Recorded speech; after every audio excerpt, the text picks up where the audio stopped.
মানবতার মুক্তির দূত মুহাম্মদুর রাসূলুল্লাহ ফজরের নামাজ আদায় করতেছিলেন। প্রিয় ভাইরা আমার, এমত অবস্থায় ঘোড়ার পায়ের পিঠে টানতে টানতে হযরত সাহাবাকে আবু বকর মদিনায় নিয়ে আসলেন।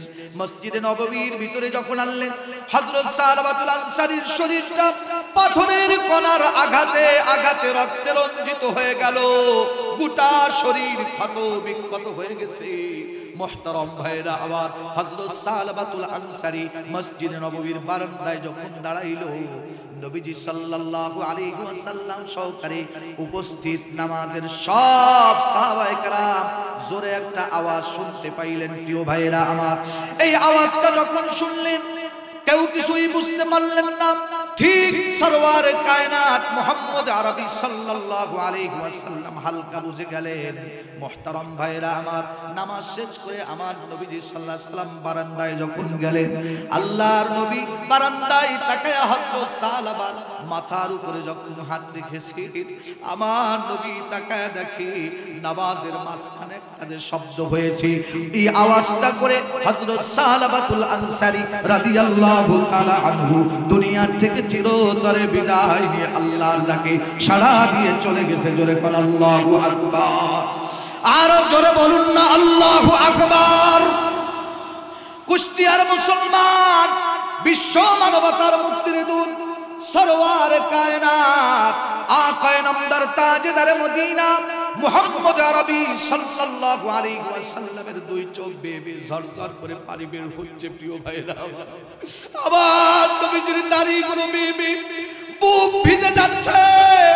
রাসূল করিম সাল্লাল্লাহু আলাইহি ওয়াসাল্লাম বলেন, ও আমার সাহাবী, ও আমার প্রিয় বন্ধু আবু বকর রে, আমার সাহাবার দাফন কাফনের ব্যবস্থা স্বয়ং আমি রাসূলুল্লাহ করব। গোসলে আমি শরীক হব এবং কবরে আমি শরীক হব এবং জানাজা স্বয়ং আমি মুহাম্মদুর রাসূলুল্লাহ পড়াবো। যখন নাকি গোসল হয়ে গেল, জানাজার খাটিয়া নিয়ে ময়দানে যখন হাজির করা হলো, আমার নবীজি সাল্লাল্লাহু আলাইহি ওয়াসাল্লাম প্রিয় ভাইরা আমার জানাজায় যাওয়ার জন্য রওনা করেছেন। হযরত ওমর তাকায়া দেখেন রাসূল করিম সাল্লাল্লাহু আলাইহি ওয়াসাল্লাম বৃদ্ধা আঙ্গুলের উপর ভর করে পা উঁচু উঁচু করে করে আমার নবীজি ময়দানের মধ্যে হাঁটতেছি।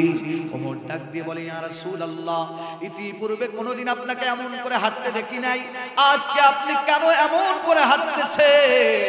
নবীজি ডাক দিয়ে কয়, ওমর রে, তুমি জানো না আজকে সাহাবার প্রতি আমার আল্লাহ এত খুশি হয়েছেন, খুশি হইয়া আসমান থেকে এত পরিমাণ ফেরেশতা তার জানাজায় আল্লাহ পাঠিয়েছেন। আমি মুহাম্মদুর রাসূলুল্লাহ পা ফেলানোর মতো জায়গা খুঁজে পাই না। জোরে জোরে বলুন সুবহানাল্লাহ। হযরত সাহাবাতুল আনসারী রাদিয়াল্লাহু তাআলা আনহুর মতো তওবা করতে কারা কারা তৈরি আছেন? আল্লাহকে দুইটা হাত উঁচু করে দেখা। প্রিয় কুষ্টিয়াবাসী, আসন্ন পবিত্র মহিমান্বিত লাইলাতুল বারাআ, যেটাকে আমরা শবে বরাত বলে চিনি। শবে বরাত চিনেন তো সবাই? শবে বরাত এটা আসন্ন আগামীকাল। কবে? জোরে বলুন, আগামীকাল। এই রাতটা আল্লাহর কাছে অনেক দামি রাত। আল্লাহ তাআলা দুনিয়াতে অসংখ্য অগণিত রাত সৃষ্টি করেছেন। মুহতারাম ভাইরা আমার, অসংখ্য অগণিত দিন আল্লাহ দুনিয়াতে সৃষ্টি করেছেন। মানুষের গণনার জন্য রাত এবং দিনকে আল্লাহ রেখেছেন। দিনকে আল্লাহ ইনকাম সোর্সের জন্য করে দিলেন, রাতকে আল্লাহ আরাম আয়েশের জন্য বানিয়ে দিলেন। মুহতারাম ভাইরা আমার, আল্লাহ সুবহানাহু ওয়া তাআলা এই রাত আর দিনের মাঝে কিছু দিনকে আল্লাহ তাআলা বড় দামি বানিয়েছেন, আবার কিছু রাতকে আল্লাহ তাআলা বড় দামি বানিয়েছেন। ঠিক সেই আলোকে আল্লাহ তাআলার দিনের মধ্য হতে আল্লাহ সুবহানাহু ওয়া তাআলা একটা দিনকে সবচাইতে বেশি মূল্যবান করেছেন, বেশি দামি করেছেন, সেই দিনটার নাম হলো আরাফার দিন। কোন দিন? আরো জোরে বলুন। আরাফার দিন আল্লাহ তাআলার কাছে অনেক দামি।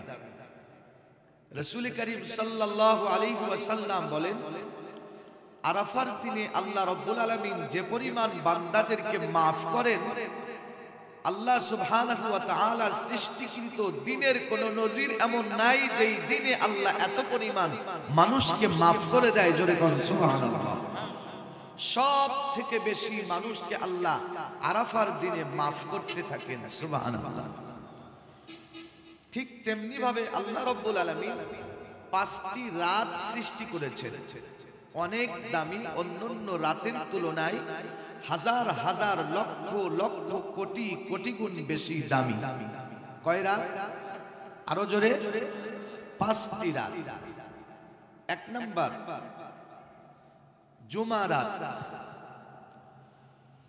এই যে আজকে যে রাত, এই রাত বৃহস্পতিবার গিয়ে যে রাতটা আসে, জুমা রাত, এই রাত্র আল্লাহ সুবহানাহু ওয়া তাআলার কাছে বড় দামি রাত। দ্বিতীয় নাম্বার ঈদুল ফিতরের রাত। তৃতীয় নাম্বার ঈদুল আজহার রাত। চতুর্থ নাম্বার লাইলাতুল বরাআতের রাত।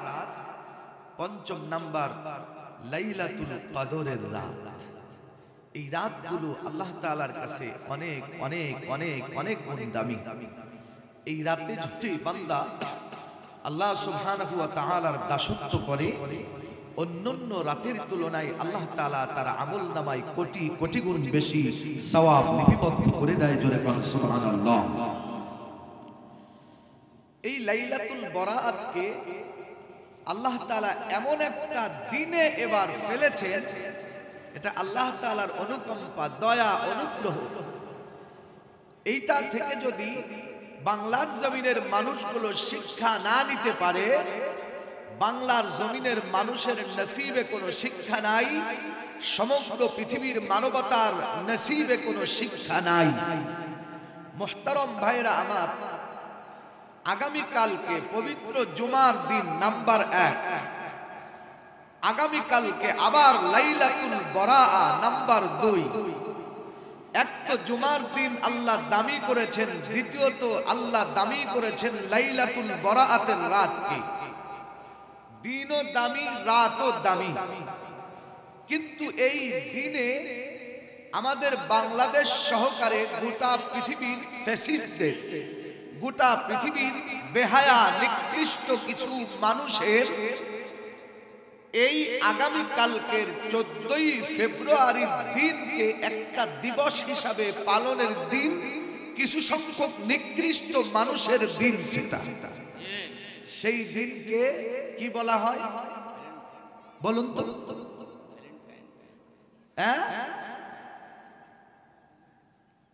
শালীনদের ভাষায়, বুদ্ধিজীবী তাইলসুলাদের ভাষায় সেটাকে বলা হয় ভ্যালেন্টাইন ডে, আর অজ্ঞ মূর্খেদের ভাষায় সেটাকে বলা হয় ভালোবাসা দিবস।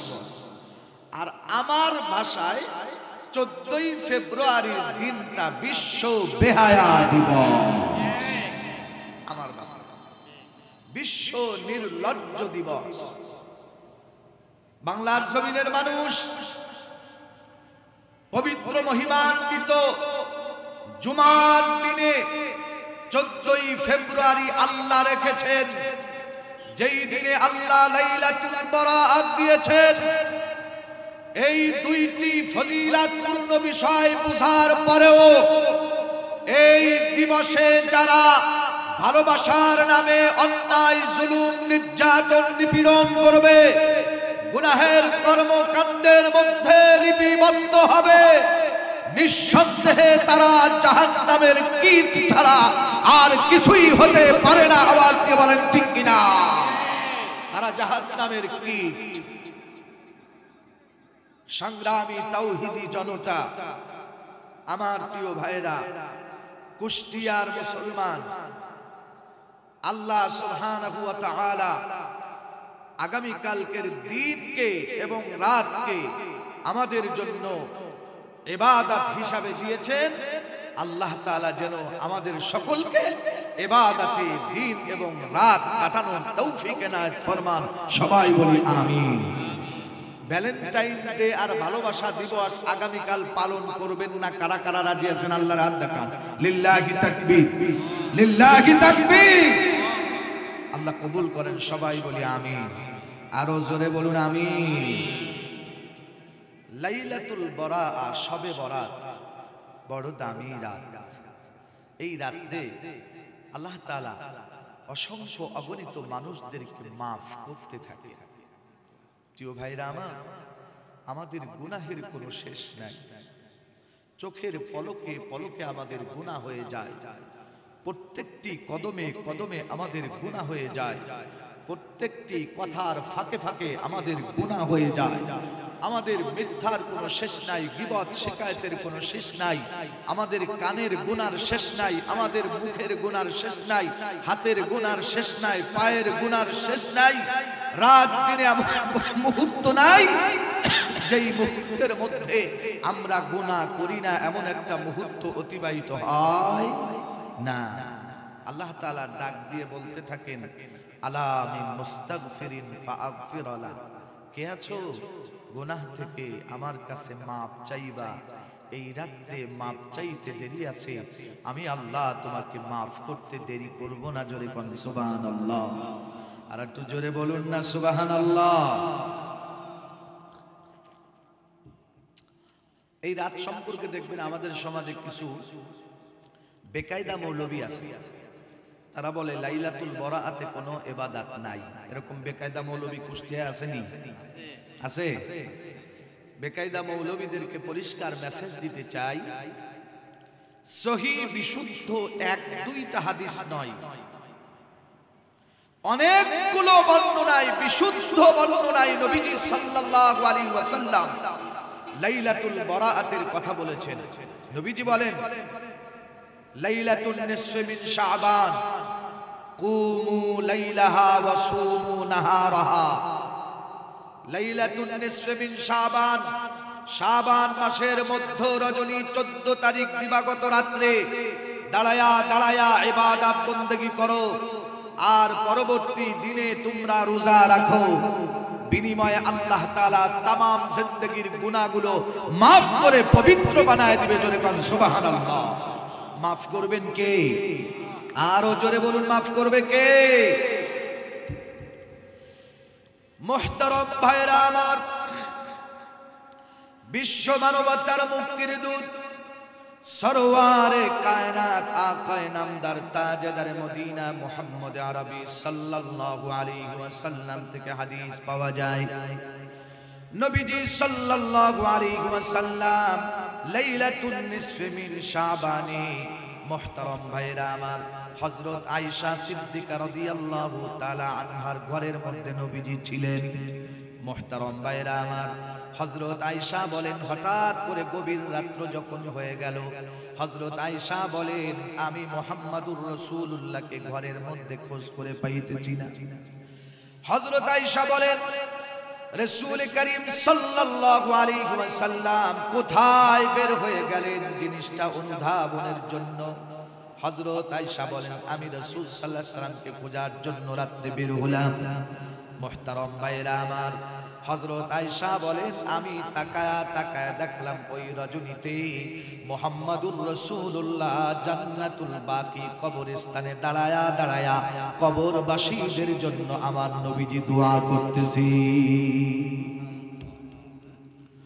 তার মানে পরিষ্কার মেসেজ আমরা পাইলাম, লাইলাতুন নিসফি মিন শাবান, শবে বরাত যেটাকে আমরা বলি, সেইটার মধ্যে বিশ্ব মানবতার মুক্তির দূত মুহাম্মাদুর রাসূলুল্লাহ সাল্লাল্লাহু আলাইহি ওয়াসাল্লাম ইবাদত বندگی করেছেন। মুহতারাম ভাইরা আমার, এই রজনী সম্পর্কে আরো অনেক হাদিস রাসূল করিম সাল্লাল্লাহু আলাইহি ওয়াসাল্লাম ইরশাদ করেছেন। প্রিয় ভাইরা আমার, কাজে কাজে এই রাতটা ইবাদতে আমরা সকলে কাটাবো। এই রাতে আল্লাহ রাব্বুল আলামিনের দাসত্ব করব, গোলামি করব। মুহতারাম ভাইরা আমার, তার কারণ আমাদের গুনার কোনো শেষ নাই। প্রিয় ভাইরা আমার, গুনাহ যদি আল্লাহ মাফ না করেন, পরকালীন জিন্দেগিতে কিন্তু পার পাওয়া যাবে না, আল্লাহর জান্নাতে যাওয়া যাবে না। আল্লাহ তাআলা আমাদেরকে ডাক দিয়ে বলেন, ওয়াসারিউ ইলা মাগফিরাতিম মির রাব্বিকুম ওয়া জান্নাতিন আরদুহাস সামাওয়াতু ওয়াল আরদ। মুহতারাম ভাইরা আমার, জান্নাতের দিকে দ্রুত গতিতে দৌড়ানোর কথা রব্বে কারীম বলেছেন। প্রিয় ভাইরা আমার, জান্নাতের দিকে দৌড়ানো তার মানে হচ্ছে এক নাম্বার অর্থ হচ্ছে গুনাহ ছেড়ে দেওয়া। কি ছেড়ে দেওয়া? আরো জোরে বলুন, কি ছেড়ে দেওয়া? একজন মানুষ যদি পবিত্র হয়ে যায়, পাক সাফ ক্লিন হয়ে যায়, ইন্তেকালের সাথে সাথে ওই লোকটা রব্বে কারীমের জান্নাতের বাসিন্দা হয়ে যায়। মুহতারাম ভাইরা আমার, লাইলাতুল নিসফি মিন শাবান যেমন দামি, লাইলাতুল কদর তেমন দামি। প্রিয় ভাইরা আমার, লাইলাতুল কদর কেমন দামি, ছোট্ট একটা ঘটনা যদি আপনাদেরকে শোনাই, আপনাদের ধারণা হয়ে যাবে লাইলাতুল কদরের রাতটা কত দামি একটা রাত। প্রিয় ভাইরা আমার, কুষ্টিয়ার মুসলমান ভালো করে খেয়াল করবেন, যুগে যুগে আল্লাহ সুবহানাহু ওয়া তাআলা 1 লক্ষ বা 2,24,000 পয়গম্বর দুনিয়াতে পাঠিয়েছিলেন। মুহতারাম ভাইরা আমার, আমার নবীজি সাল্লাল্লাহু আলাইহি ওয়াসাল্লামের পূর্ব কোণে আল্লাহ একজন নবী পাঠিয়েছিলেন, তার নাম হচ্ছে হযরত ঈসা রূহুল্লাহ আলাইহিস সালাতু ওয়াস সালাম। মুহতারাম ভাইরা আমার, হযরত ঈসার হাতের মধ্যে একটা লাঠি থাকতো প্রায় সময়। এই লাঠি ভর দিয়ে হযরত ঈসা মনে মনে চিন্তা করলেন, আজকে আমি আল্লাহ পাকের নিদর্শন দেখার জন্য একটু বের হব।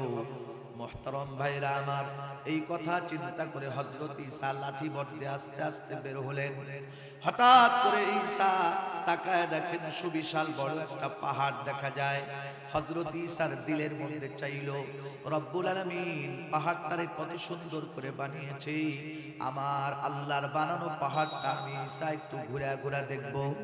তাফসীরের মধ্যে এসেছে, আল্লাহর নবী ঈসা রূহুল্লাহ আলাইহিস সালাম আস্তে আস্তে করে পাহাড়ের চূড়ায় যখন উঠে গেলেন, মুহতারাম ভাইরা আমার, হযরত ঈসা পাহাড়ের চূড়ায় ওঠার পরে তাকায় দেখেন সুবিশাল সাদা একটা আলিশান বড় দারুণ একটা পাথর দেখা যায়।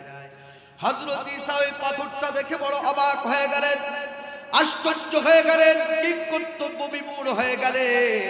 আর রব্বে কারীমের দরবারে হযরত ঈসা ডাক দিয়ে বলেন, আল্লাহ, তোমার সৃষ্টি কতই না সুন্দর, এত সুন্দর পাহাড়, এত সুন্দর পাহাড়, আর এই পাহাড়ের চূড়ায় এত আলিশান একটা পাথর, এই পাথরের থেকে দামি মনে হয় কোনো পাথর তুমি দুনিয়ায় বানাও না। আল্লাহ রাব্বুল আলামিন হযরত ঈসার কাছে প্রস্তাবেশ পাঠিয়ে দিলেন, ওহী পাঠাইলেন। ঈসাকে ডাক দিয়ে বলেন, ঈসা, তোমার হাতের মধ্যে যেই লাঠিটা আছে, এই লাঠি দিয়ে তুমি ওই পাথরটার উপরে সামান্য মৃদু একটু আঘাত করো। হযরত ঈসা হাতের লাঠিটা দিয়ে পাথরের মধ্যে সামান্য একটু বাড়ি দিয়েছেন। মুহতারাম ভাইরা আমার, হযরত ঈসা পাথরটা বাড়ি দেওয়ার সঙ্গে সঙ্গে পাথরটা দুইটা খণ্ড হয়ে গেল। ঈসা তাকায় দেখেন পাথরের মধ্যে দাঁড়ায়া দাঁড়ায়া একজন বুজুর্গ নামাজ আদায় করতেছে। জোরে জোরে সুবহানাল্লাহ। মুহতারাম ভাইরা আমার, হযরত ঈসা রূহুল্লাহ আলাইহিস সালাতু ওয়াস সালাম ওই লোকটার নামাজ শেষ হওয়ার অপেক্ষায় থাকলেন।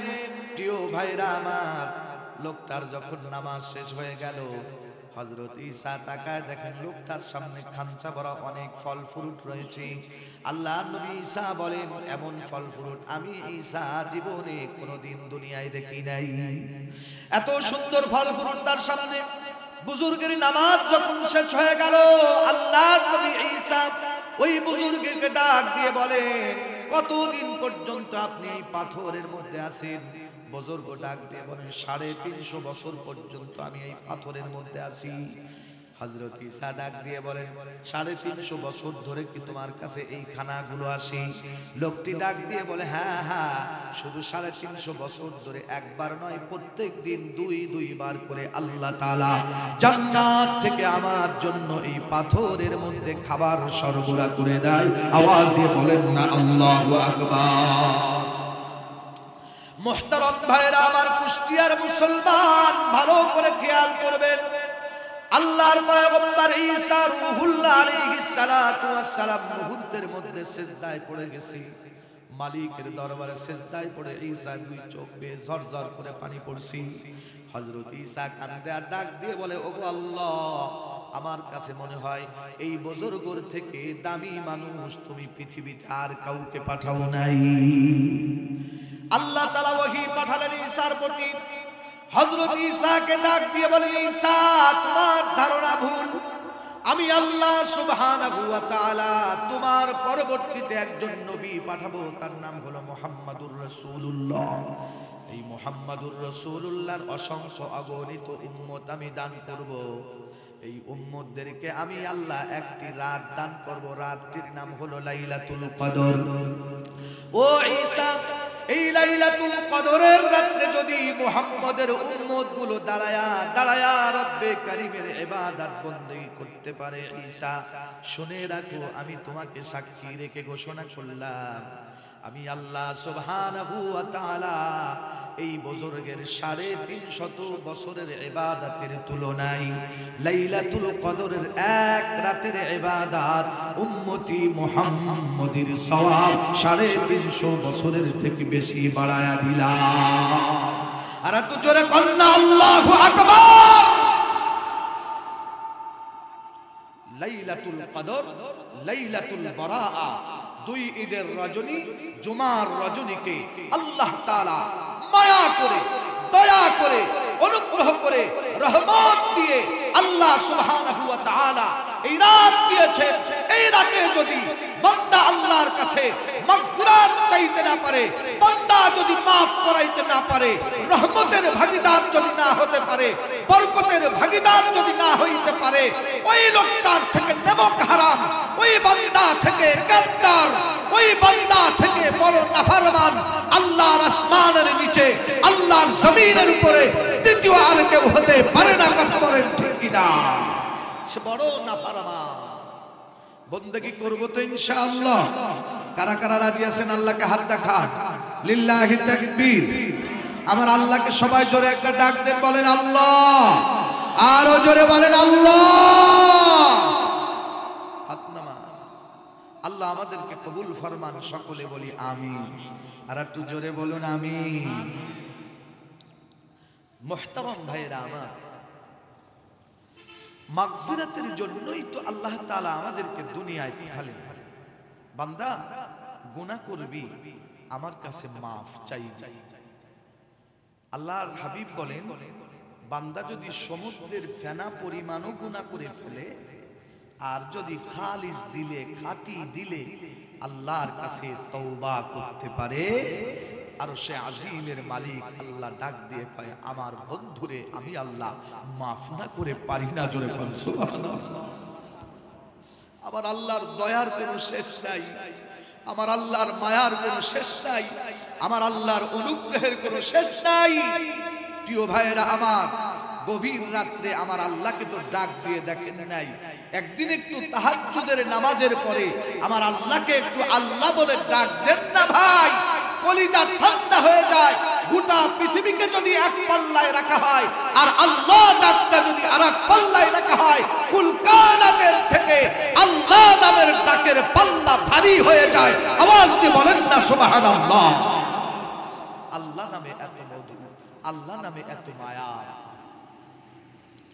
মুহতারাম ভাইরা আমার, আমরা তো গুনার পাহাড় করে ফেলি, গুনার পাহাড় করে ফেলেছি, গুনার সাগর সমুদ্র আমরা করে ফেলেছি। প্রিয় ভাইরা আমার, তারপরেও অনুশোচনা জাগে না। কিন্তু সাহাবায়ে কেরাম রিদওয়ানুল্লাহি তাআলা আলাইহিম আজমাইন, প্রিয় ভাইরা আমার, গুনাহ করে নাই, গুনার কাছে গিয়েছিলেন, তার জন্য যেইভাবে তওবা করেছেন। মুহতারাম ভাইরা আমার, এই দৃষ্টান্ত যদি আপনারা শোনেন আপনারা বড় আশ্চর্য হবেন, বড় অবাক হয়ে যাবেন। মুহতারাম ভাইরা আমার, আল্লাহর নবীর সাহাবায়ে কেরাম কিভাবে কেমনে গুনাহ থেকে তওবা করেছিলেন। মুহতারাম ভাইরা আমার, বিশ্ব নবী সাল্লাল্লাহু আলাইহি ওয়াসাল্লামের একজন সাহাবী, মুহতারাম ভাইরা আমার, নবীজি সাল্লাল্লাহু আলাইহি ওয়াসাল্লামের খেদমতে এসে বলেন, ইয়া রাসূলুল্লাহ, আমি জিনা করে ফেলেছি। জানাইতু ইয়া রাসূলুল্লাহ, আমি জিনা করেছি। নবীজি সাল্লাল্লাহু আলাইহি ওয়াসাল্লাম ওই মহিলার থেকে মুখটা ঘুরিয়ে দিলেন। প্রিয় ভাইরা আমার, এরপরে ওই লোকটা আবার গিয়ে নবীজি সাল্লাল্লাহু আলাইহি ওয়াসাল্লাম চেহারা যেই দিকে ঘুরিয়েছেন ওই দিকে বলেন, ইয়া রাসূলুল্লাহ, আমি জিনা করেছি, আমাকে পবিত্র করুন। মুহতারাম ভাইরা আমার, নবীজি আমার বাম দিকে চেহারা ঘুরাইলেন, আবার বাম দিকে গিয়ে বললেন, কদ জানাইতু ইয়া রাসূলুল্লাহ, আমি জিনা করেছি, আমাকে পবিত্র করুন। মুহতারাম ভাইরা আমার, তথ্য নেওয়ার জন্য সাহাবায়ে কেরামকে পাঠানো হলো, তার কাছে জিজ্ঞেস করা হলো। মুহতারাম ভাইরা আমার, নবীজি সাল্লাল্লাহু আলাইহি ওয়াসাল্লাম যখন পূর্ণ প্রমাণ পেয়ে গেল, আল্লাহর নবী অর্ডার দিলেন, একেবারে গর্ত খনন করবা, মরুভূমির মধ্যে গর্ত খনন করে ওই মহিলাকে ওইটার মধ্যে ফেলা, এরপরে পাথর নিক্ষেপ করে করে তাকে দুনিয়ার থেকে বিদায় করে দিবা। মুহতারাম ভাইরা আমার, একটা দুইটা নয়, এমন করে শত শত দৃষ্টান্ত সাহাবায়ে কেরামের মাঝে ছিল। প্রিয় ভাইরা আমার, ভালো করে খেয়াল করবেন, আল্লাহ নবী সাল্লাল্লাহু আলাইহি ওয়াসাল্লামের একজন সাহাবী ছিলেন। প্রিয় ভাইরা আমার, তার নাম হলো সাঈদ ইবনে আব্দুর রহমান। এই সাঈদ ইবনে আব্দুর রহমান কোন একটা কর্মের জন্য নবীজি সাল্লাল্লাহু আলাইহি ওয়াসাল্লামের এই সাহাবী নির্দেশ পালনের জন্য প্রিয় ভাইরা আমার বাহিরে বের হয়ে যাবেন। বাহিরে যখন বের হয়ে যাবেন, ওই সাহাবীর একজন বন্ধু ছিল, তার নাম হলো সালাবাতুল আনসারী রাদিয়াল্লাহু তাআলা আনহু। বন্ধুকে ডাক দিয়ে বললেন, বন্ধুরে, আমি তো সুদূর সফরে বের হয়ে যাচ্ছি, আমার অনুপস্থিতিতে আমার ঘরের বিবি যে আছে, এরপরে আমার সন্তান সন্ততি যারা আছে তাদের খোঁজ খবর তুমি রাখবা। মুহতারাম ভাইরা আমার, এই কথা বলে সাঈদ ইবনে আব্দুর রহমান ঘর থেকে বের হয়ে গেল।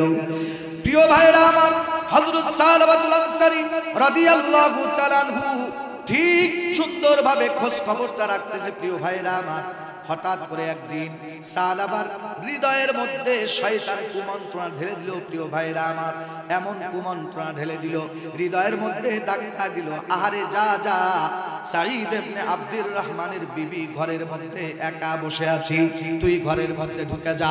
মুহতারাম ভাইরা আমার, কুমন্ত্রণা দেওয়ার সঙ্গে সঙ্গে সালাবাতুল আনসারী রাদিয়াল্লাহু তাআলা আনহু ঘরের মধ্যে ঢুকে গেলেন। মুহতারাম ভাইরা আমার, ভালো করে খেয়াল করবেন, ঘরের মধ্যে ঢোকার পরে মাত্র হাতটা তার দিকে বাড়িয়েছেন। কিতাবের মধ্যে এসেছে, হাতটা যখন সাঈদের বিবির দিকে বাড়িয়েছে, সাঈদের বিবি ডাক দিয়ে বলে, সালাবাতুল আনসারী, তুমি যে আমানতের খেয়ানত করতে যাচ্ছ, ও সালাবাতুল আনসারী, তোমার কি জাহান্নামের ভয় হৃদয়ের মধ্যে নাই? যেই কাজটি তুমি করতে যাচ্ছ চরম অপরাধের কাজ। মুহতারাম ভাইরা আমার, এই কথাটা যখন সালাবা শুনেছেন, মুহূর্তের মধ্যে হযরত সালাবা ঘর থেকে বেরিয়ে জঙ্গলের দিকে দৌড় আরম্ভ করে দিয়েছেন। প্রিয় ভাইরা আমার, হযরত সালাবাতুল আনসারী রাদিয়াল্লাহু তাআলা আনহু, মুহতারাম ভাইরা আমার, হযরত আলী কাররামাল্লাহু ওয়াজহুর খেদমতে গিয়ে হাজির হলেন।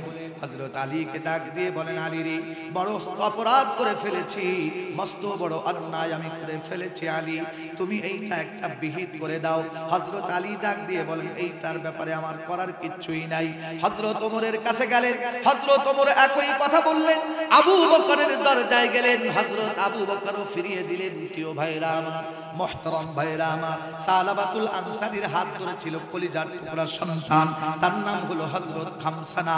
মুহতারাম ভাইরা আমার, এই খামসানা সালাবার সঙ্গে ছিল।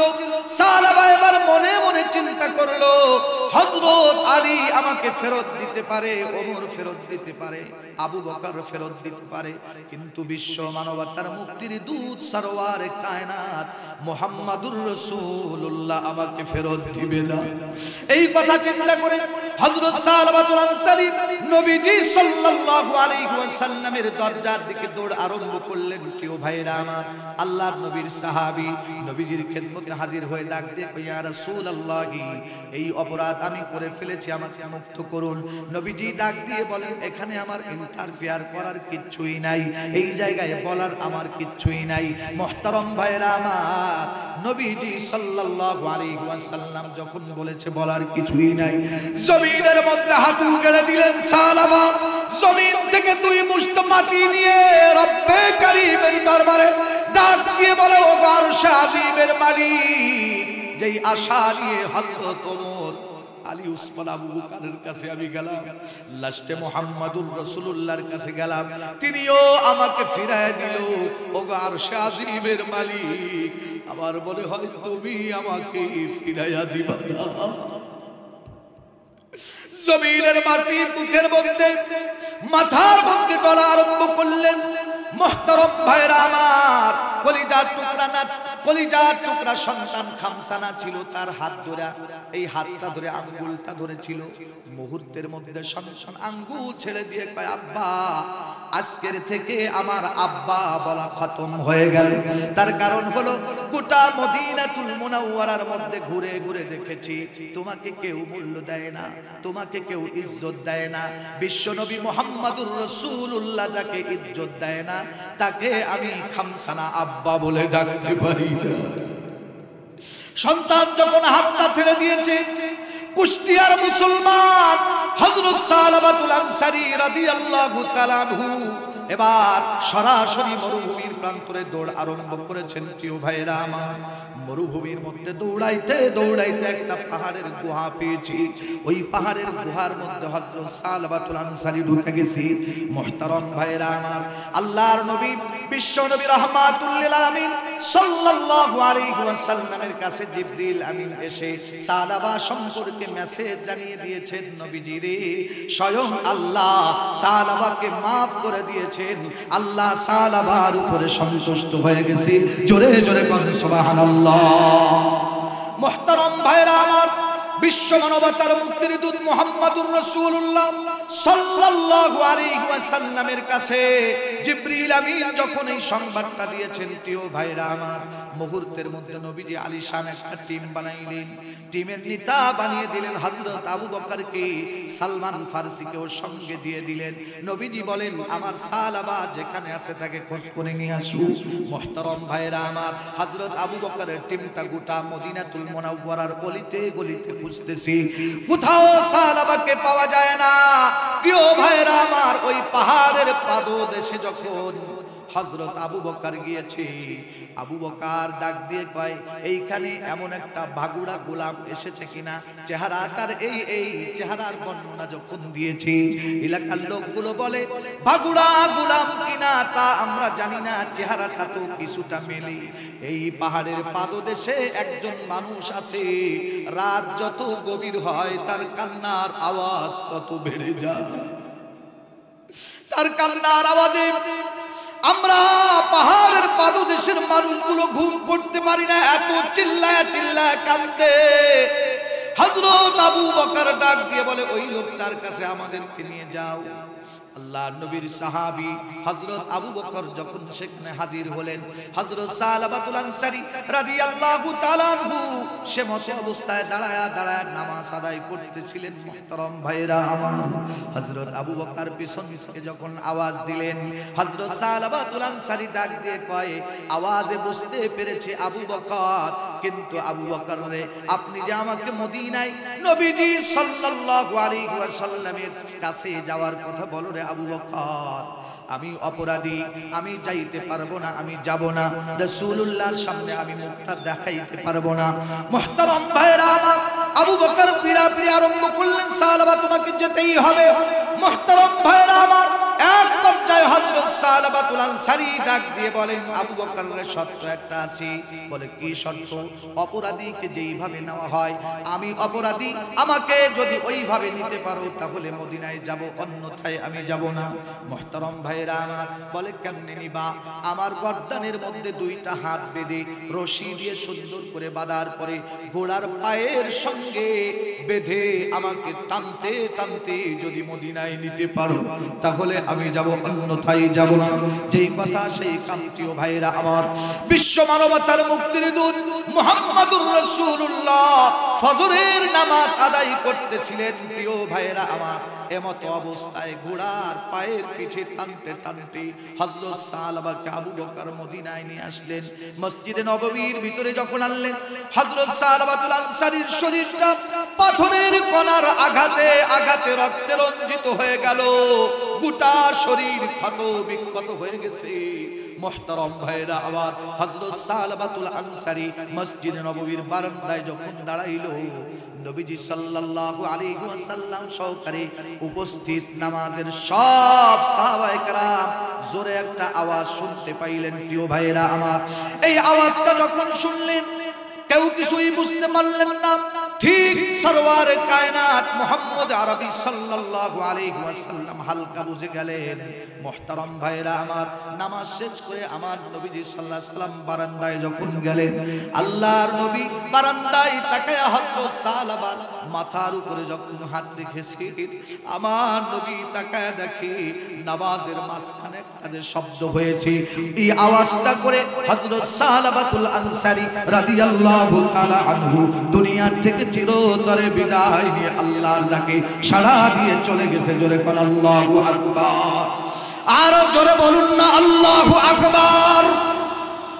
কুষ্টিয়ার মুসলমান, বিশ্ব মানবতার মুক্তির দূত সরওয়ারে কায়নাত আকায়ে নামদার তাজদার মদিনা মুহাম্মদ আরবি সাল্লাল্লাহু আলাইহি ওয়াসাল্লামের দুই চোখ বেয়ে ঝরঝর করে পানি বের হচ্ছে। প্রিয় ভাইরা আবার নবীজির দাড়িগুলো বেয়ে বুক ভিজে যাচ্ছে।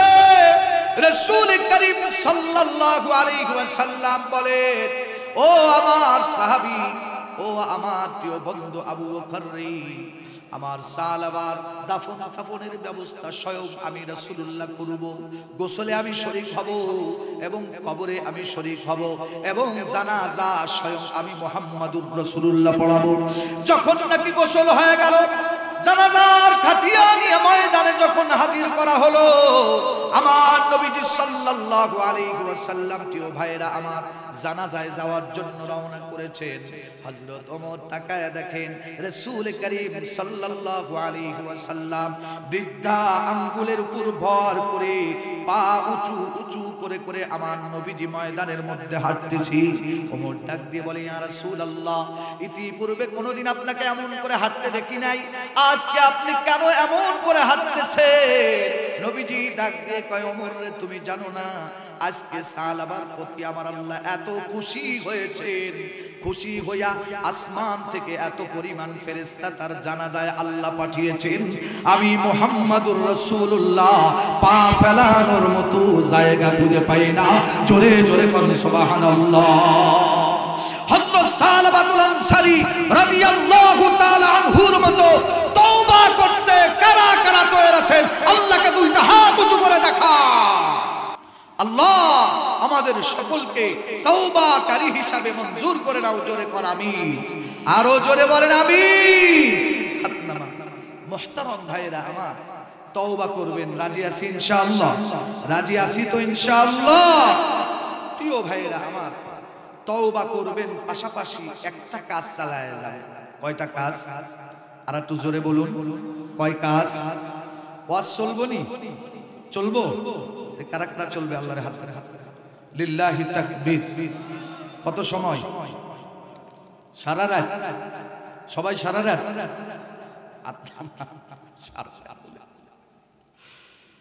ইনশাআল্লাহ যথাসময় আলোচনা শেষ হবে। দারুণ মেসেজ আপনাদের আছে প্রিয় ভাইয়েরা আমার সামনে, দারুণ মেসেজ, বড় আলিশান মেসেজ সামনে আসতেছে প্রিয় ভাইয়েরা আমার। আমার আলোচনার শেষের দিকে মেসেজ পেয়ে যাবেন আপনারা। কাজ করতে হবে একটা। কয়টা? আর একটু জোরে, একটা। এই এক কাজ সম্পর্কে রাসূল করিম সাল্লাল্লাহু আলাইহি ওয়াসাল্লাম অসংখ্য অগণিত হাদিসে পাকে ইরশাদ করেছেন এবং স্বয়ং আল্লাহ সুবহানাহু ওয়া তাআলা পবিত্র কোরআনে হাকিমের অন্তত 82 জায়গায় ওই মেসেজটি দিয়েছে। মেসেজটি কি? সাহাবায়ে কেরাম জিজ্ঞেস করলেন, আইয়ুল আমালি আহাব্বু ইলাল্লাহ, ইয়া রাসূলুল্লাহ, আল্লাহর কাছে সবচাইতে বড় প্রিয় পছন্দনীয় ইবাদত কোনটি? আমার নবীজি বললেন, as-সালাতু লিওয়াক্তিহা। সুবহানাল্লাহ বলবেন না? রাসূল বললেন, সময় মতো নামাজ আদায় করার থেকে বড় গুরুত্ববহ ইবাদত আল্লাহর কাছে আর কিছুই নাই। জোরে বল সুবহানাল্লাহ। সময় মতো নামাজ আমরা পড়ি তো ইনশাআল্লাহ, পড়ি তো ইনশাআল্লাহ। বিগত জিন্দেগিতে পড়ছি আর না পড়ছি, মরার আগ পর্যন্ত এক ওয়াক্ত নামাজ কাজা করবেন না। কারা কারা রাজি আছেন আল্লাহরে দুই হাত উঁচু করে দেখান। আল্লাহ মঞ্জুর করেন, সবাই বলি আমিন। আর একটু জোরে বলুন আমিন। মুহতারাম ভাইরা আমার, এই নামাজ এমন একটি ইবাদত, নামাজ এমন একটি ইবাদত, আল্লাহ বলেন ইন্নাস সালাতা তানহা আনিল ফাহশাই ওয়াল মুনকার। রাসূল বলেন, মাল্লাম তানহা সালাতাহু আনিল ফাহশাই ওয়াল মুনকার ফালা সালাতা লা। মুহতারাম ভাইরা আমার, আল্লাহ ডাক দিয়ে বলেন, ও বান্দা, তুই যদি নামাজ আদায় করিস, নামাজ তোকে সুদ থেকে ফিরায় দিবে। তুই যদি নামাজ আদায় করিস, নামাজ তোকে ঘুষ থেকে ফিরায় দিবে। তুই যদি নামাজ আদায় করিস, নামাজ তোকে তাস খেলা থেকে ফিরায় দিবে। তুই যদি নামাজ আদায় করিস, নামাজ তোকে জুয়া খেলা থেকে ফিরায় দিবে। তুই যদি নামাজ আদায় করিস, নামাজ তোকে মদ খাওয়া থেকে ফিরায় দিবে। তুই যদি নামাজ আদায় করিস, নামাজ তোকে বেপরতা থেকে ফিরায় দিবে। তুই যদি নামাজ আদায় করিস, নামাজ তোকে মা বাপের খেদমত করা শেখাবে। তুই যদি নামাজ আদায় করিস, এক কথায় যত গর্হিত কাজ আছে সমস্ত গর্হিত কর্ম নামাজ তোকে ফিরায় দিবে। জোরে কর সুবহানাল্লাহ। ফিরাবে কিসে? নামাজে। কিসে? আরো জোরে। ফিরাবেন কে? আরো জোরে বলুন কে? আল্লাহ ফিরাবেন নামাজের মাধ্যমে। মুহতারাম ভাইরা আমার, আল্লাহ কি বলে ডাক দিয়ে জানেন? আল্লাহ ডাক দিয়ে কয়, বান্দা, তোরে আমি অসংখ্য অগণিত নিয়ামত দিলাম। তোর মাথার মস্তক থেকে পায়ের তালু পর্যন্ত লক্ষ লক্ষ কোটি কোটি মিলিয়ন বিলিয়ন সম্পদ তোর মাথার তালু থেকে পায়ের তালু পর্যন্ত আমি দিলাম। শুধু এতটুকু দিয়ে আমি ক্ষান্ত হই নাই। আল্লাহ ডাক দিয়ে কয়, বান্দা, কুল কায়নাতে তুই যা কিছু দেখিস আর না দেখিস, হুয়াল্লাযী খালাকা লাকুম আই লিফাইদাতিকুম মা ফিল আরদি জামিআ। গোটা পৃথিবীতে তুই যা কিছু দেখিস আর না দেখিস, সব কিছুকে আমি আল্লাহ তোর খেদমতের জন্য বানাইলাম। বিশাল আকাশকে তোর খেদমতে বানাইলাম, বিশাল জমিনকে তোর খেদমতে বানাইলাম, চন্দ্র সূর্যকে তোর খেদমতে বানাইলাম, নদী নালা খাল বিল তরুলতা বৃক্ষরাজি তোর খেদমতে বানাইলাম, যত শস্যরাজি তোর খেদমতে বানাইলাম, যত ফল ফলাদি তোর খেদমতে বানাইলাম, যত খাদ্য আছে তোর খেদমতের জন্য বানাইলাম। কুল কায়নাতে যা কিছু আমি আল্লাহ দিলাম তোর সেবার জন্য দিলাম, তোর খেদমতের জন্য দিলাম। আল্লাহ ডাক দিয়ে কয়, বান্দারে, সব কিছু দিলাম তোরে, কিন্তু তোরে কাউকে দেই নাই। ও বান্দা, তোকে কাউকে দেই নাই। আল্লাহ বলে, বান্দা, তোকে রাখছি আমি আল্লাহর জন্য। ও বান্দা, তুই আমার। আল্লাহ ডাক দিয়ে কয়, বান্দা, তুই আমার। বান্দা, তুই তো জানিস না তোর কপালটা কত দামি। ও বান্দা, তুই তো জানিস না তোর মুখমণ্ডলটা কত দামি। আমি আল্লাহর কুদরতি হাতের ছোঁয়া লাগাইয়া স্বয়ং আল্লাহ তোর মুখমণ্ডল আমি বানাইছি। আল্লাহ ডাক দিয়ে কয়, বান্দা, তুই তো জানিস না তুই যখন তোর কপালটা আমার কুদরতি পায়ের মধ্যে লাগায় দিস, আল্লাহ ডাক দিয়ে কয়, বান্দা, আমার কুদরতি দিলটা অটোমেটিক ঠান্ডা হয়ে যায়। আওয়াজ দিয়ে বলেন না আল্লাহু আকবার। আল্লাহ ডাক দিয়ে কয়, বান্দা, তোরে 24 ঘন্টা দিলাম, 24 ঘন্টার 22 ঘন্টা দিলাম তোকে। বোঝার চেষ্টা করবেন কুষ্টিয়ার মুসলমান, এমনিতে এখানে আসি নাই, বোঝানোর জন্য এসেছি। বৃহত্তম ইবাদত বোঝানোর জন্য এসেছি। পবিত্র মহিমান্বিত রমাদানুল মুবারক সামনে আসতেছে, ইবাদত বندگی করার সিজন আসতেছে। এই সিজন থেকেই আরম্ভ করবেন নামাজ নামক ইবাদতকে। মরে যাবেন যতদিন পর্যন্ত জান আছে, যতদিন যতদিন পর্যন্ত রূহ আছে, যতদিন পর্যন্ত ব্রেন ঠিক আছে, যতদিন পর্যন্ত মস্তিষ্ক ঠিক আছে, ততদিন পর্যন্ত নামাজ ছাড়বেন না। নামাজ ছাড়ার ইবাদত নয়, নামাজ বাদ দেওয়ার ইবাদত নয়, নামাজকে অবহেলা করার ইবাদত নামাজ নয়। মুহতারাম ভাইয়েরা আমার, কুষ্টিয়ার মুসলমান আল্লাহ ডাক দিয়ে কয়, বান্দা রাত দিনে 24টা ঘন্টা দিলাম, 22 ঘন্টা তুই তোর কাজ করবি, 22 ঘন্টা তুই তোর কাজ করবি, মাত্র 2টা ঘন্টা তুই আমার কাজে ব্যয় করবি। ও বান্দা, যোহরের আযান যখন হবে তুই কাজে থাকবি না, আসরের আযান যখন হবে তুই কর্মে থাকবি না, মাগরিবের আযান যখন হবে তুই দোকানে থাকবি না, এশার আযান যখন হবে তুই রিকশা চালাবি না, ফজরের আযান যখন হবে তুই বিছনায় শুয়ে থাকবি না। আল্লাহ ডাক দিয়ে কয়, বান্দারে এই 2টা ঘন্টা যদি তুই আমি আল্লাহর কাজে ব্যয় করিস, ও বান্দা এই 2টা ঘন্টা যদি তুই আমি আল্লাহর কাজে ব্যয় করিস, আল্লাহ ডাক দিয়ে কয়, বান্দারে ইন্তেকালের সাথে সাথে হাসরের ময়দানে কিয়ামতের দিবসে আমি আল্লাহ সর্বপ্রথম তোর নামাজের হিসাব নিব। নামাজের হিসাব যখন কমপ্লিট হয়ে যাবে বান্দা, তোকে আমি আল্লাহ ডাক দিয়ে বলবো, ওর নামাজ ঠিক আছে তো, সব ঠিক, কিচ্ছু দেখবো না, ওকে জান্নাতে পাঠায় দিলাম। 2টা হাত উঁচু করে বলেন না আল্লাহু আকবার। নামাজ পড়বেন তো ইনশাআল্লাহ, পড়বেন তো ইনশাআল্লাহ, জীবনে নামাজ ছাড়বেন তো না, ছাড়বেন তো না। কুষ্টিয়ার মুসলমান, এর থেকে ভালো করে বোঝানোর কোনো ভাষা আমার জানা নাই, এর থেকে ভালো করে বোঝানোর কোনো ভাষা আমার জানা নাই। যদি তুমি বলো ভাই তোমার পা ধরতে হবে, কসম খোদার তোমার পায়ে ধরবো, তারপরেও তুমি নামাজ ছেড়ো না, তুমি নামাজ ছেড়ো না।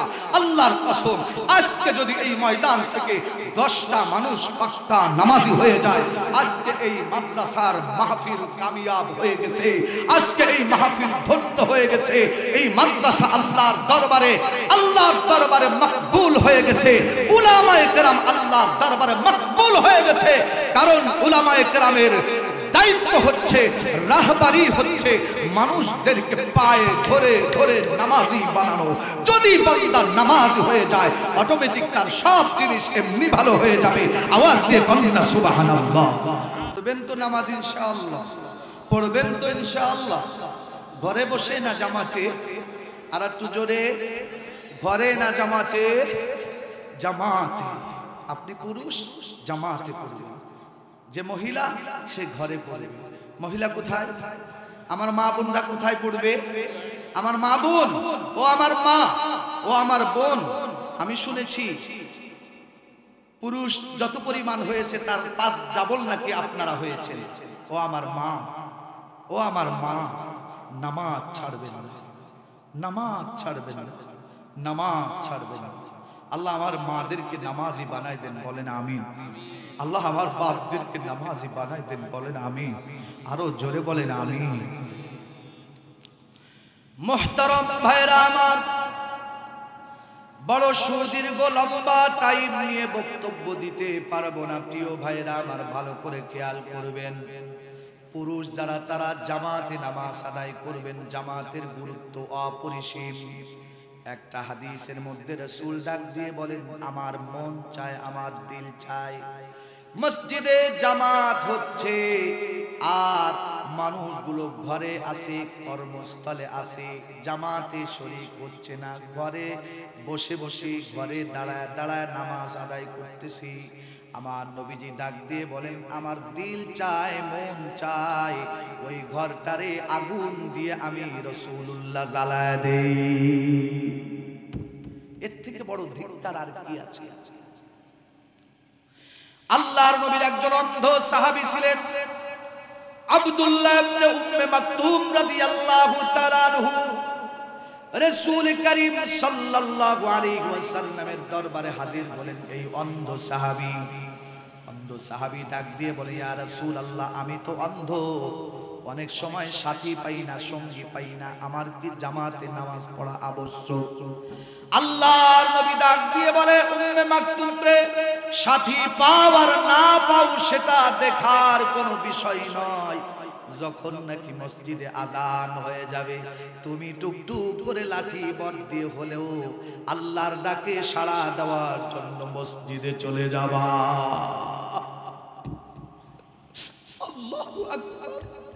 একজন অন্ধ,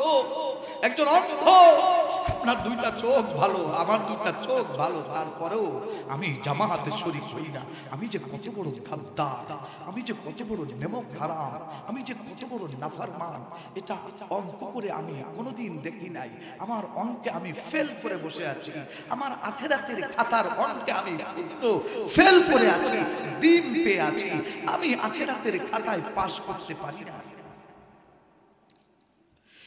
মুহতারাম ভাইরা আমার, একটা হাদিস বলেই আমার আলোচনা শেষ করব। প্রিয় ভাইরা আমার, জামাতের গুরুত্ব কেমন, নামাজের গুরুত্ব কেমন। মুহতারাম ভাইরা আমার, আমার নবীজি সাল্লাল্লাহু আলাইহি ওয়াসাল্লাম যখন দুনিয়া থেকে বিদায় নিয়ে চলে যাবেন, মুমূর্ষু অবস্থায় দুনিয়া থেকে চলে যাবেন, কুষ্টিয়ার মুসলমান কান খাড়া করে খেয়াল করবেন, এমতো অবস্থায় আমার নবীজির দুইটা পা ফুলে কলা গাছের মতো হয়ে গেছে। আমার নবীজির পা দুইটা এমন ভাবে ফুলে গেছে, এই ফোলা পা নিয়ে নবীজি ডাক দিয়ে বলেন, ও আলী আর ইবনে আব্বাস, দুইজনে আমার কাছে আসো। হযরত আলী আর ইবনে আব্বাস রাসূলের কাছে যখন হাজির হয়েছেন, নবীজি দুইজনের কাঁধের উপরে ভর করে নবীজি ডাক দিয়ে বলেন, চলো যা, ঘরের মধ্যে কামরার মধ্যে নামাজ পড়বো না, মসজিদে নববীতে জামাতে নামাজ আদায় করতে হবে। যখন নাকি দুইজন সাহাবীর কাঁধের উপর ভর করে নবীজি চলতেছেন, হাদিসে পাকে এসেছে রাসূলুল্লাহ সাল্লাল্লাহু আলাইহি ওয়াসাল্লামের পা মুবারক জমিনের মধ্যে ঘেঁষে ঘেঁষে যাচ্ছে, এইভাবে ঘেঁষে ঘেঁষে যাচ্ছে। হযরত আলী আর ইবনে আব্বাসের দুই চোখ বেয়ে বেয়ে ঝরঝর করে পানি পড়তেছে। রাসূলুল্লাহ আলীর চেহারার দিকে তাকায় বলে, আলী তুমি কেন কাঁদো? হযরত আলী ডাক দিয়ে কয়, ইয়া রাসূলুল্লাহ, ওজরে তো জামাত মাফ আছে, এটা তো আপনি বলেছেন, আপনার তো বড় ওজর, তারপরেও কেন জামাতে যান? রাসূল ডাক দিয়ে কয়, আলী রে, জামাতে নামাজ যদি না আদায় করি, আমি মুহাম্মাদুর রাসূলুল্লাহর কলিজার মধ্যে আনন্দ লাগে না। আমার নবী সরওয়ার কায়নাত মুহাম্মদ আরবি সাল্লাল্লাহু আলাইহি ওয়াসাল্লাম দুইজনের কাঁধের উপরে ভর করে মসজিদে নববীর মধ্যে চলে গেলেন। রাসূলুল্লাহ একটা খুতবা দেওয়ার জন্য দাঁড়িয়ে গেলেন। প্রিয় ভাইরা আমার, মসজিদে নববীর মধ্যে আমার নবীজি খুতবা দিচ্ছেন, এই অবস্থায় আল্লাহর নবী ডাক দিয়ে বলেন, আজকের থেকে গোটা মদিনার সব সাহাবীদের দরজা বন্ধ হয়ে গেল, মাত্র একজন সাহাবীর দরজা খোলা থাকলো। নবীজি একটা ইঙ্গিত দিয়েছেন, এই ইঙ্গিত গোটা মসজিদে নববীর কোন সাহাবী বুঝতে পারে নাই, কিন্তু আল্লাহর নবীর প্রিয় বন্ধু হযরত আবু বকর কথাটা পূর্ণদমে বুঝে ফেলেছেন। এই কথা শোনার পরে হযরত আবু বকর খতখত খতখত করে মসজিদে নববীর মধ্যে কান্না শুরু করে দিয়েছেন।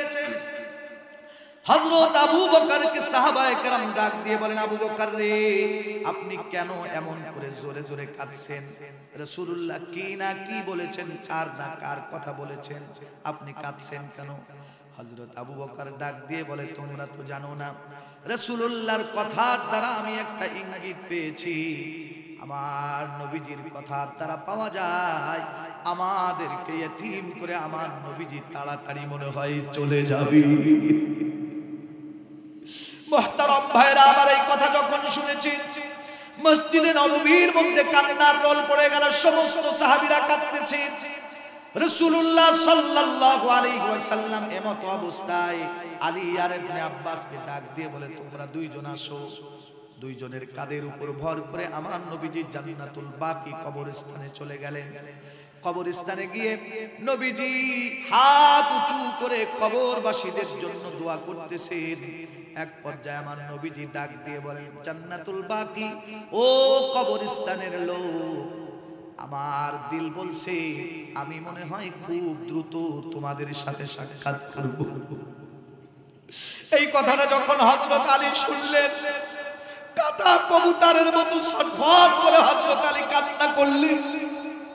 ইবনে আব্বাস কাঁদতেছে, রাসূল ডাক দিয়ে কয় কান্না করো না ও আলী, দুনিয়ায় কেউ চিরদিন থাকতে পারবে না, কেঁদো না আলী। আল্লাহ নবী সাল্লাল্লাহু আলাইহি সাল্লাম বলেন চলো জায়গা। দুইজনের কাঁধের উপরে ভর করে আল্লাহ নবী হযরত আয়েশার কামরার মধ্যে ঢুকে গেলেন। হাদিসে পাকে এসেছে হযরত আয়েশার কামরার মধ্যে যখন নবীজি ঢুকেছেন, আমার নবীর মুহূর্তের মধ্যে শরীরে মারাত্মক জ্বর আরম্ভ হয়ে গেল। এমন জ্বর শুরু হয়েছে, জ্বরের কারণে আমার নবীজি কখনো বেহুশ হয়ে যায়, আবার কখনো হুঁশ ফেরে। প্রিয় ভাইরা আমার নবীজি হযরত আয়েশার এই কানের উপরে মাথা রেখে বেহুশ হয়ে গেছি। আল্লাহ নবী সাল্লাল্লাহু আলাইহি ওয়াসাল্লাম হঠাৎ করে যখন জ্ঞান ফিরল, নবীজি ডাক দিয়ে বলেন আয়েশা, এখন কোন নামাজের সময় হয়েছে? হযরত আয়েশা বলে ইয়া রাসূলুল্লাহ, এশার নামাজের সময় হয়ে গেছে।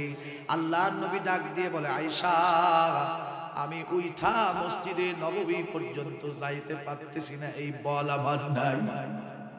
ও আয়েশা, কাজে কাজে তোমার আব্বা জান হযরত আবু বকরকে গিয়ে বলো ইমামতির জন্য যেন দাঁড়িয়ে যায়। হযরত আয়েশা আবু বকরকে বলে আপনি ইমামতির মুসাল্লায় দাঁড়ায় যাবেন, রাসূল নির্দেশ দিয়েছেন। আবু বকর ডাক দিয়ে কয় না না, এটা আমার দ্বারা আদৌ সম্ভব নয়। রাসূলুল্লাহর জীবন দশায় নবীজির দায় নামাজে দাঁড়ানোর দুঃসাহস আমি আবু বকরের নাই। আল্লাহর নবীর কাছে এসে হযরত আয়েশা যখন কথাটি বললেন, হযরত আয়েশাকে বললেন আবার যাও, তোমার আব্বাজান আবু বকরকে গিয়ে বলো রাসূলুল্লাহ হুকুম দিয়েছেন, হুকুম পালনের জন্য। মুহতারাম ভাইরা আমার, হযরত আবু বকর এশার নামাজের ইমামতির জন্য আল্লাহু আকবার বলে দাঁড়িয়ে গিয়েছেন। প্রিয় ভাইরা আমার, এইভাবে করে হাত বেঁধে হযরত আবু বকর কোরআন যখন তেলাওয়াত করে দুইটা ঠোঁট এমন কাঁপতেছে, আর চোখ থেকে ঝরঝর করে পানি বের হচ্ছে। কুষ্টিয়ার মুসলমান আমার প্রিয় ভাইরা, হযরত আবু বকরের কান্না দেখে গোটা মসজিদে নববীর মধ্যে সাহাবায়ে কেরামের কান্নার রোল পড়ে গেল। এমত অবস্থায় আল্লাহর নবী হযরত আয়েশাকে ডাক দিয়ে বলে আয়েশা, একটু জানালা খুলে দাও, পর্দাটা একটু সরায় দাও, আমি আজকে মসজিদে নববীর জামাতের দৃশ্য দেখব। হযরত আয়েশা নবীজির মাথা উঁচু করে ধরলেন, পর্দা একটু সরায় দিলেন। আমার নবীজি জামাতের দৃশ্যটা দেখে রাসূলুল্লাহর দুই চোখ বেয়ে ঝরঝর ঝরঝর করে পানি পড়তেছে। হযরত আয়েশা ডাক দিয়ে কয় ইয়া রাসূলুল্লাহ, আপনি কেন এমন করে কাঁদতেছেন? আজকে তো আপনার কান্না করার কথা ছিল না, আজকে তো আপনি হাসবেন, কারণ সাহাবায়ে কেরাম আপনার অনুপস্থিতিতে জামাতে দাঁড়িয়ে গিয়েছে। রাসূলুল্লাহ বলে আয়েশা রে, এটা কোনো কষ্ট আর দুঃখ বেদনার কান্না নয়, এটা হলো অতি আনন্দের কান্না। আমি কাঁদতেছি, এই নামাজ জামাত কায়েম করার জন্য আমি রাসূলুল্লাহ উহুদের ময়দানে দান শহীদ করে দিয়েছি। তায়েফের ময়দানে আমার শরীর থেকে রক্ত ঝরেছে। এই নামাজ প্রতিষ্ঠার জন্য আমার সাহাবায়ে কেরাম জীবন দিয়েছে, শহীদ হয়েছে। এই নামাজ প্রতিষ্ঠার জন্য যে মিশন, আজকে সেই মিশন সাকসেসফুল হয়েছে আয়েশা।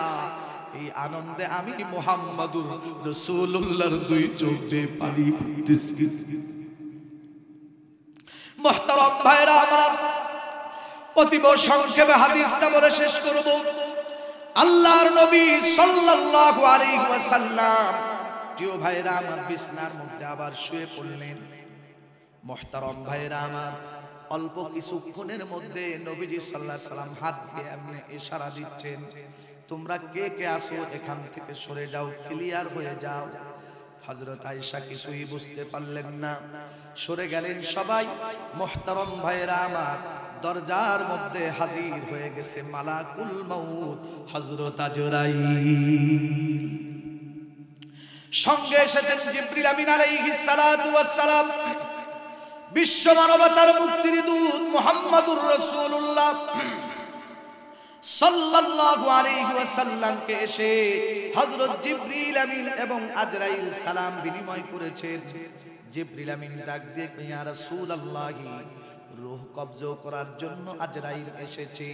নবীজি ডাক দিয়ে বলেন, মোটেও দেরি করো না, রূহ কবজা করে আমার আল্লাহর কাছে আমারে নিয়ে যাও।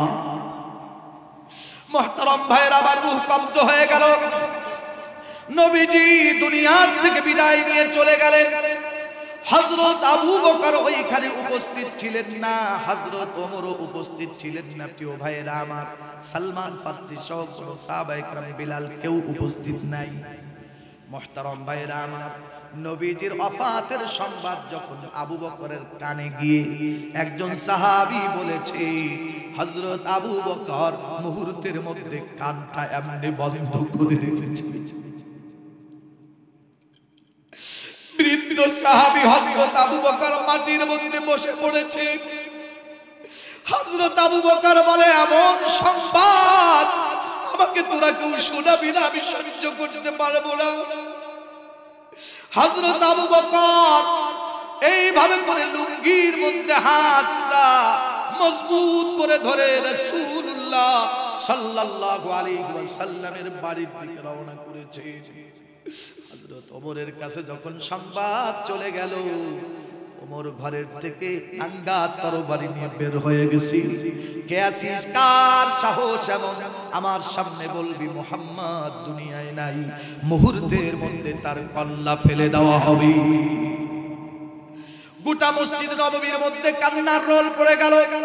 গোটা মদিনাতুল মুনাওয়ারার মধ্যে কান্নার রোল পড়ে গেল। সবাই কাঁদতেছে। হযরত ওমরকে সান্ত্বনা দেওয়ার মতো কেউ নাই। প্রিয় ভাইরা আমার, হযরত আবু বকর ওমরের মাথার উপরে এমনি করে হাত রেখেছেন। ভাই, পাগলামি করো না। কোরআনের একটা আয়াত তেলাওয়াত করলেন, মুহূর্তের মধ্যে আল্লাহর নবীর সাহাবী ওমর ঠান্ডা হয়ে যায়। হযরত ওমর ঠান্ডা হয়ে গেল, আবু বকর ঠান্ডা হয়ে গেল। মুহতারাম ভাইরা আমার, আবু বকর ডাক দিয়ে বলেন, ওমর রে, চলো জায়গা নবীজি সাল্লাল্লাহু আলাইহি ওয়াসাল্লামের দাফন কাফনের ব্যবস্থাটা সেরে ফেলতে হয়। সাহাবায়ে কেরামের মধ্যে হালকা সামান্য একটা বৈঠক হয়েছিল। প্রিয় ভাইরা আমার, বৈঠকটা হয়ে গেল। ওই বৈঠকের মধ্যে সিদ্ধান্ত হলো, রাসূলকে নিয়ে কবরের মধ্যে কে কে নামবে। মুহতারাম ভাইরা আমার, জানাজাটা কেমনে পড়ানো হবে, কাপড়টা কে কে কেমনে পড়াবে, নবীজির দাফনটা কোথায় হবে, সবগুলো মশওয়ারা হলো। মশওয়ারা অনুযায়ী সম্পূর্ণ কার্যক্রম করা হচ্ছে।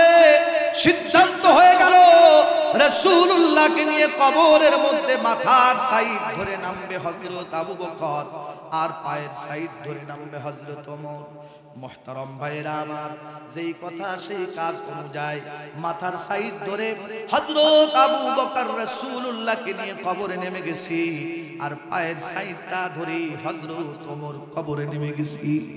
হযরত হাসান সহ অনেক সাহাবায়ে কেরাম কবরের চতুর্পার্শ্ব দিয়ে দাঁড়ায় আছি। মুহতারাম ভাইরা আমার, আমার নবীজি সাল্লাল্লাহু আলাইহি ওয়াসাল্লামকে কবরের মধ্যে যখন হযরত আবু বকর রেখেছে, আবু বকরের মনের মধ্যে একটা আবেগ কাজ করতেছে। হযরত আবু বকর মনে মনে চিন্তা করে, শেষবারের মতো আমার প্রিয় নবী মুহাম্মাদুর রাসূলুল্লাহর চেহারা একটু আমি দেখতে চাই।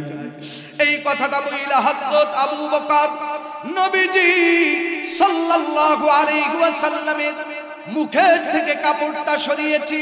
হযরত আবু বকর রাদিয়াল্লাহু তাআলা আনহু তাকায়া তাকায়া দেখি আমার নবীজির মুখটা, চেহারাটা মুস্কি মুস্কি হাসতেছি।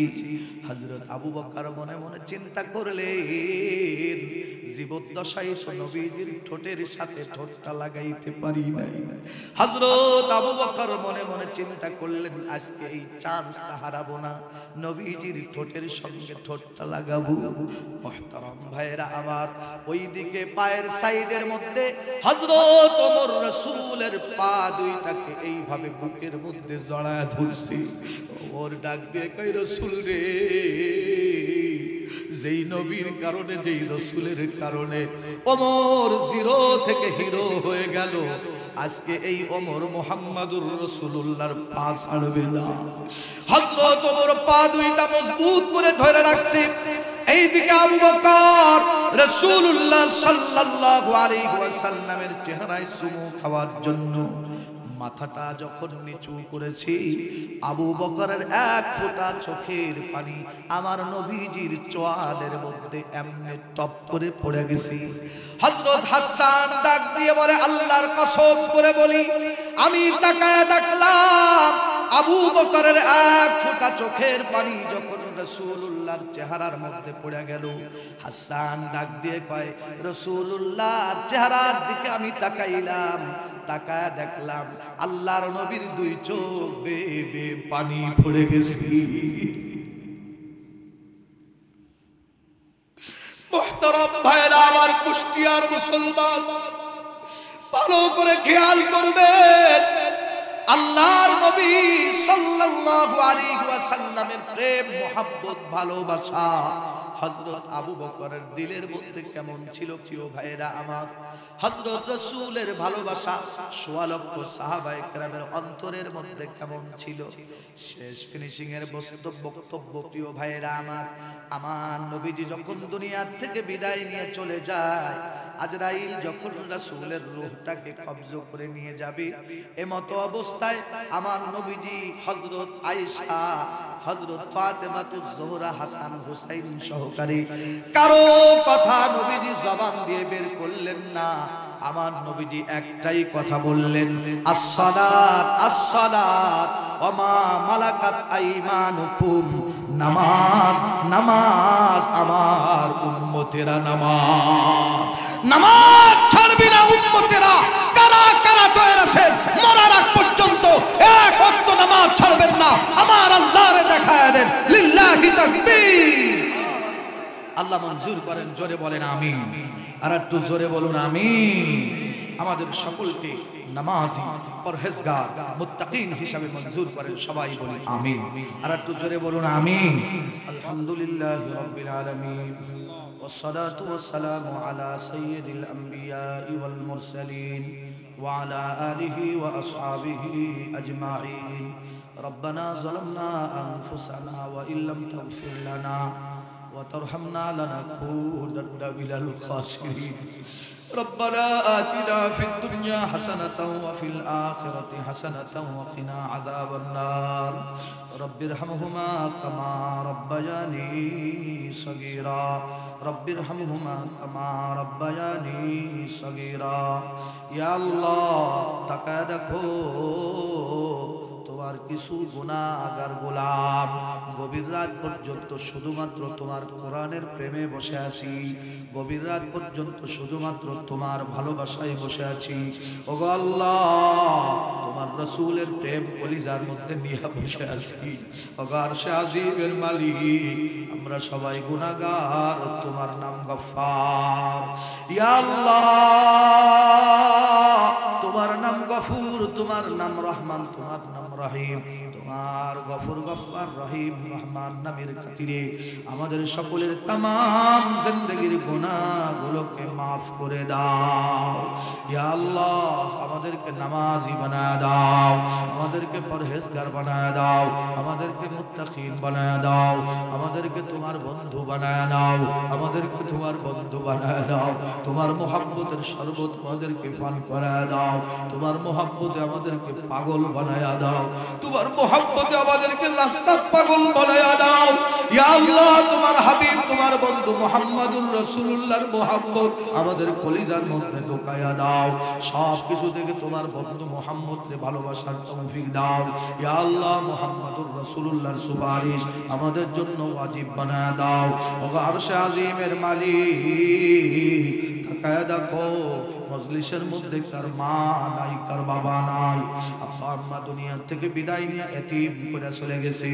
রব্বুল আলামিন কত বুড়া বুড়া এতিম চোখের পানি ছাইরা দিয়া তোমার কাছে কাঁদতেছে। আল্লাহ, এতিমের দিকে তাকাইয়া আব্বা আমার কবরটারে জান্নাতের বাগান বানায় দাও।